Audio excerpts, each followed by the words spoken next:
Pierre Ouzoulias, pour 2 minutes. Merci, Monsieur le Président. Madame la Ministre, bonjour.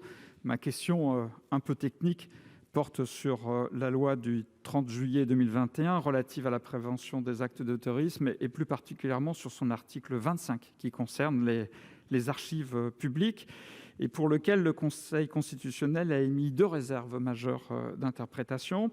La première, c'est sur la non-rétroactivité de ce dispositif, c'est-à-dire, pour être clair, toutes les archives qui étaient communicables avant ce texte le resteront après.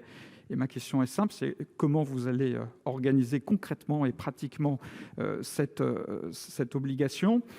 Deuxièmement, le Conseil constitutionnel a considéré que la constatation matérielle du délai glissant qui concerne certaines installations pouvait être réalisée par d'autres moyens qu'un acte publié, ce que prévoit le texte de la loi. Et là aussi, c'est quelle instruction vous allez donner à vos services pour que la fin de l'affectation des installations puisse être contrôlée par d'autres moyens que ceux qui sont indiqués par la loi. Enfin, lors des débats ici dans l'hémicycle, la ministre des Armées nous avait dit que les missions de renseignement exercées à titre principal seraient sans doute limitées aux services du premier et du deuxième cercle. Ça doit être précisé par un décret qui devrait être publié après passage en Conseil d'État à la fin de ce mois-ci. Est-ce que je peux vous demander où nous en sommes ? Et enfin, on s'est aperçu, les services se sont aperçus que cette loi qui devait concerner que très peu d'actes concerne énormément de pièces, en presque 2 kilomètres linéaires qui vont rester inaccessibles. Merci, Monsieur le Président. Madame la Ministre. Merci, Monsieur le Président, Monsieur le Sénateur.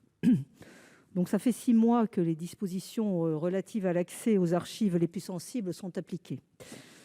Je voudrais vous rassurer, le service historique de la Défense n'a pas bloqué la consultation des archives susceptibles d'être concernées par un allongement de délai de 50 ans. Au contraire, l'examen de la communicabilité de chaque archive est mené au fil de l'eau, en fonction, bien sûr, de chaque demande d'accès.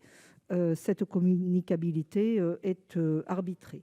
Cette mise en œuvre requiert un surcroît d'engagement de la part des personnels que je veux vraiment saluer, mais sans difficulté majeure avérée. En ce qui concerne les réserves d'interprétation du Conseil constitutionnel dont vous parliez, il n'y a pas non plus de difficultés particulières. Si les informations contenues dans un document classifié sont déjà connues du public, alors aucune prolongation de l'incommunicabilité au-delà de 50 ans n'est possible. De même est pleinement mis en œuvre le principe de non-application de la loi nouvelle aux documents non classifiés ou formellement déclassifiés.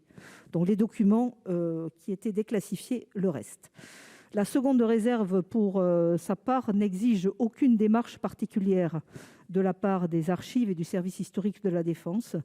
Les services compétents doivent constater par un acte la désaffection de toute installation militaire et ces actes seront signalés au service historique de la Défense.